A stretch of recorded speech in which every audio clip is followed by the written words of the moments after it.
Hi, this is Ronda Degaust with LifePotentialDevelopments.com, international NLP trainer, coach, columnist, and author of How to Heal from Years of Criticism, Insults, Abuse, and Rejection. With me is Roger Ellerton, a well-respected NLP trainer, coach, speaker, management consultant, and author of 5 NLP books. Welcome, Roger. Thank you, Rhonda. Great to see you again. It's always great to see you too. So in our last interview, we discussed Chapter 3 of your book, which basically covered gaining clarity on our needs and the needs of our products and services and how the needs and ideas satisfy others. To help discover and remember these needs, you introduced an acronym, RIGHTS, and that was basically giving us the information of how to get a foundation of goal mastery, which was enhancing the SMART goals. So basically that was to help us remember those things. And now that we know our rights and we clearly get a specified goal, and that given that influence is a process, what's the next step, Roger?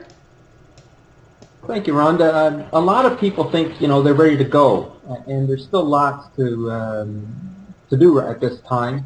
And I think I titled the chapter "Getting Prepared," and this is where we actually start to really use some of the NLP material. We've used a little bit of it up till now, but we really get to use some of it to understand ourselves and the other person. And so, for example, in the chapter, I talk about people being visual, auditory, kinesthetic, and so forth. And it's important to realize that not everybody's the same. So you may be highly visual, I might be highly kinesthetic, so I would want to influence you by talking about how things feel, etc. Whereas you're saying, like, I don't get a feeling for that, I'd like to see something. So we need to be flexible in our approach there. And at the same time, for those who know NLP, talk about perceptual positions, which really gives us a perspective from the other person's point of view or third-party point of view in terms of how we've influenced this person in the past, or someone typical who's like this person if it's in a sales context or something like this.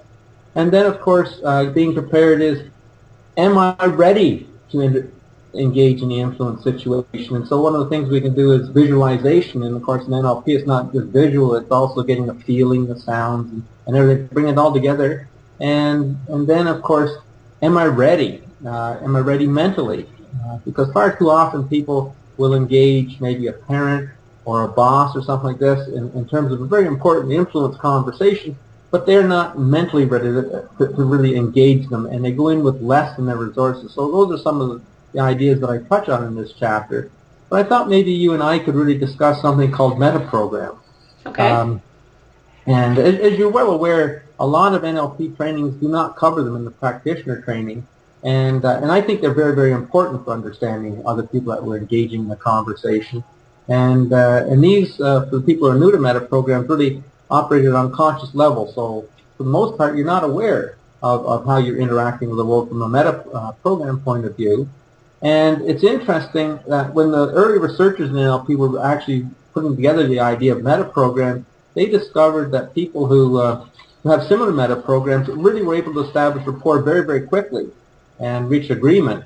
But if they were at different ends of the meta program perspective, and we'll talk about that in a minute, there seemed to be a disconnect, that they just couldn't establish a rapport, they couldn't really influence one another, couldn't come to meaningful agreements. So I think meta programs are very, very useful. And I was thinking that what we could do is discuss one or two of them in the time that we have available. Okay. And one that I think might be interesting is external, internal, in that some people are highly internal, even have their own standards. They know what they want.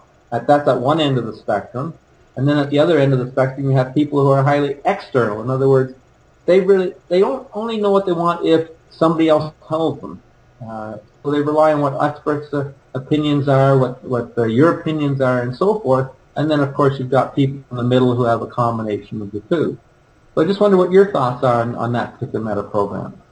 Well, it's a very interesting one, and of course, being a coach, I tend to work a lot on that. But when it comes to influence, I think it would be more if we're having a conversation, I guess, with somebody that's more external, to make sure that our language is pointing to, well, check out the statistics that so and so said this. Yeah. Is that how will your family view that?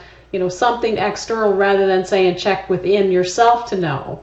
So I guess it would be really just learning to use it as a conversational way that person's going to connect with you, because you're connecting with their meta program being external. If that person is more internal, like you say, an internal frame of reference, then they're going to be checking with themselves. So if you say in your language, well, mull over that information I gave you and let me know how you feel about it, or, if that makes sense to you, depending whether they're more kinesthetic, whether they're more auditory, digital, so you're still using all those things you've already taught about, your visual, your auditory, kinesthetic, but also wrapping it up with whether they're internal or external. So it's quite, you have quite a few of the meta programs in your book, but this is just one of them that shows that it's really, to be able to influence somebody, you're really understanding how that person processes their information and being able to communicate that back to them. And as you're talking, I was thinking, one of the things I like about a lot of NLP is that we don't have to do large-scale diagnostics on people to find out what their meta-programs are, whether they're auditory or visual, etc. We just need to pay attention. Yeah. So if I'm talking to an internal person, for example, and I say to them, the expert thinks this is a great idea, an internal person may well say to me, I really don't care what the experts say. I'll be the judge of that. Right. So clearly, that'd be highly internal on that one.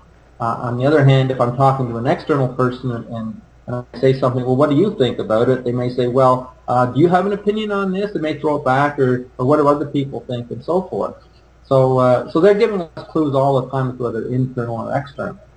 And as I'm thinking, I'd just say that if I wanted to influence an external person in my idea or whatever, I may say to them, your family will think highly of you if you proceed this way. And oh, well, that's great.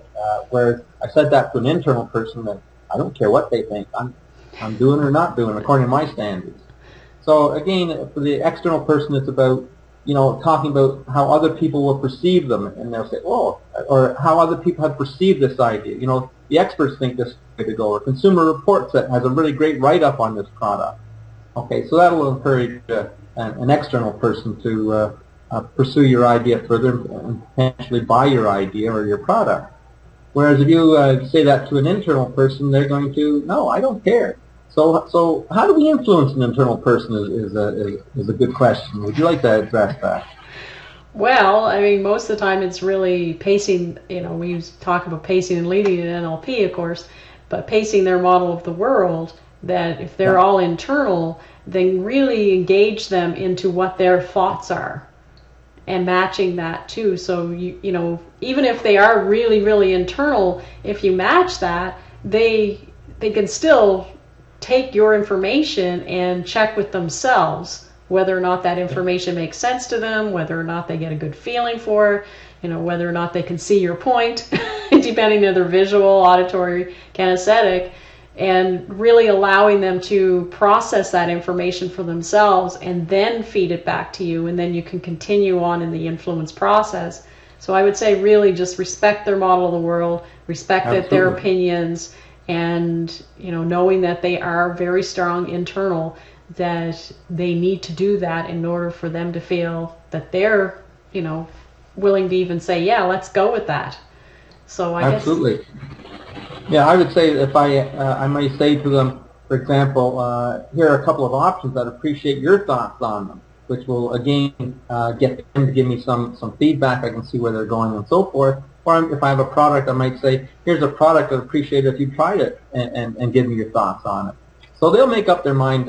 There's no way I'm going to convince them other than to allow them to convince themselves. Yes, yeah, exactly. And I mean, even with the meta programs like that, if somebody's in between, they have a little internal check, but they also have very stronger external, then you can say stuff, check with others, and then, if you feel good about it, then we can move forward. Yeah. So, because that they're not necessarily one way completely or the other way completely, so then they may need to have a little bit of both. And Absolutely. you can Very usually valid tell. point. Yeah, you usually can tell. You can say if you pay attention, you can tell in their language and how they process their information in their communication which way that is good for them. So really, I guess, we can say NLP is really all about learning those meta programs, and there is many of them in your book. And if I think it's starting in chapter 4 or so, isn't it, that you start mentioning meta programs. So if anybody's interested in learning more about meta programs and how they can use it in the influence process, read your book. And we're going to be doing more conversations and more discussions. So thanks for watching. And if you want to listen to other discussions in the series, search out the Win-Win Influence title. Thanks for coming, Roger. Pleasure. See you next time. Okay.